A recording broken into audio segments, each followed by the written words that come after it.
It's funny how places that played so heavily in history, significant places, can just vanish off the face of the earth. Such a place is Bruinsburg, Mississippi. It isn't actually accurate to say there's no sign of Bruinsburg left, because there actually is, well, a part of a sign, anyway. Decades ago, it was tacked to a tree to announce to travelers that they had arrived at the road to the village. But now, just as the earth has swallowed up the town, the tree has mostly swallowed up the sign, thrown over most of it, leaving just a couple of letters left to see. But Bruinsburg was the center of Union General U.S. Grant's universe as he began his springtime offensive against Vicksburg 150 years ago. But Bruinsburg was his second choice of a landing site.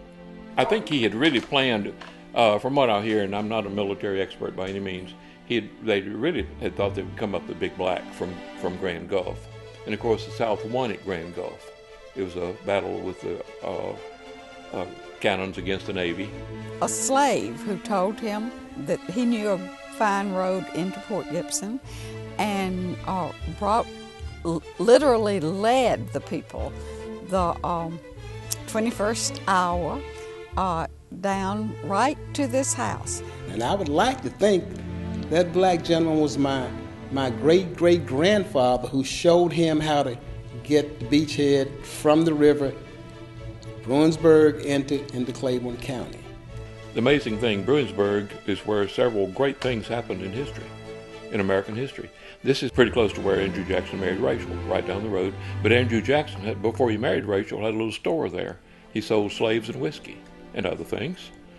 Several years later, Aaron Burr came downriver. This is where he was arrested. He was not captured. He simply said, "I hear you're looking for me. I'm Aaron Burr." But that's where that happened. And then this is where Grant crossed the river, the largest amphibious landing in history. In 1863, he did that. And Bruinsburg doesn't exist anymore. You can't find it. There's nothing there. Grant divided his troops at the T intersection, coming up out of Bruinsburg at the Rodney Road. Half went toward Port Gibson, half went right down a parallel road that rejoined the original road just before coming into the town. Each road has its historic significance, and each road has its souvenirs of the Civil War still standing. Down the left road, the Windsor Ruins.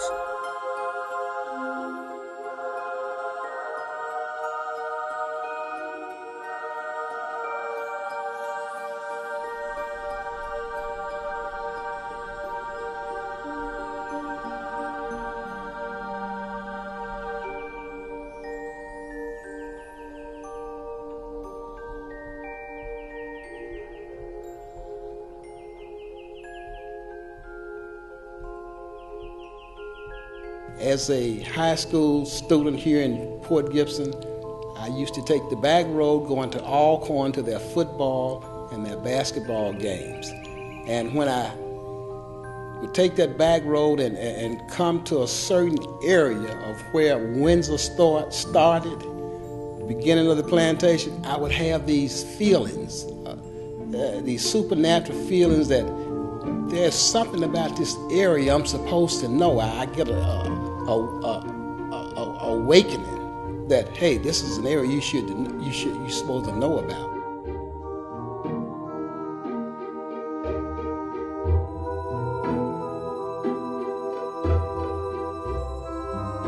And when eventually I did the research, that's when I discovered that my ancestors were slaves on this plantation. And as a matter of fact, one of my great uncles was named after the slave owner there, Smith Daniel Coffey. His name was Smith Daniel Wilson, and he lived in Chicago, died in Chicago, as a matter of fact.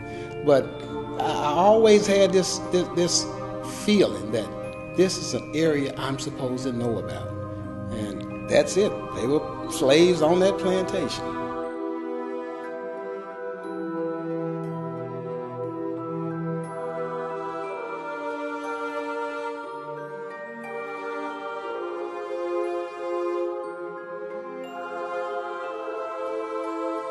The stately columns at Windsor may stand in the present, but they cast long shadows into the past. Smith Daniel Coffey, builder of Windsor, lived less than a year after moving in. And when the Union Army arrived, they were treated cordially. There were a lot of Union sympathizers in the South.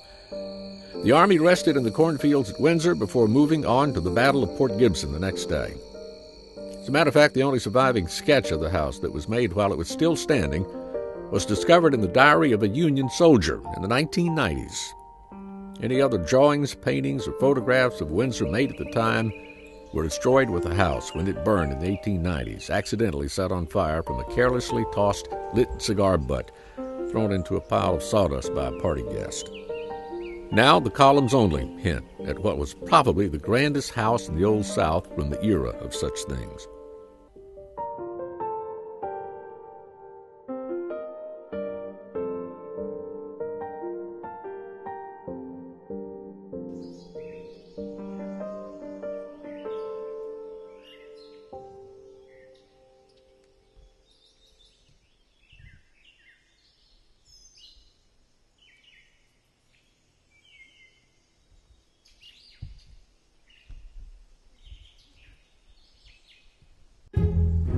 The rest of the troops took the road which is less traveled today, but we'll travel it when we come back.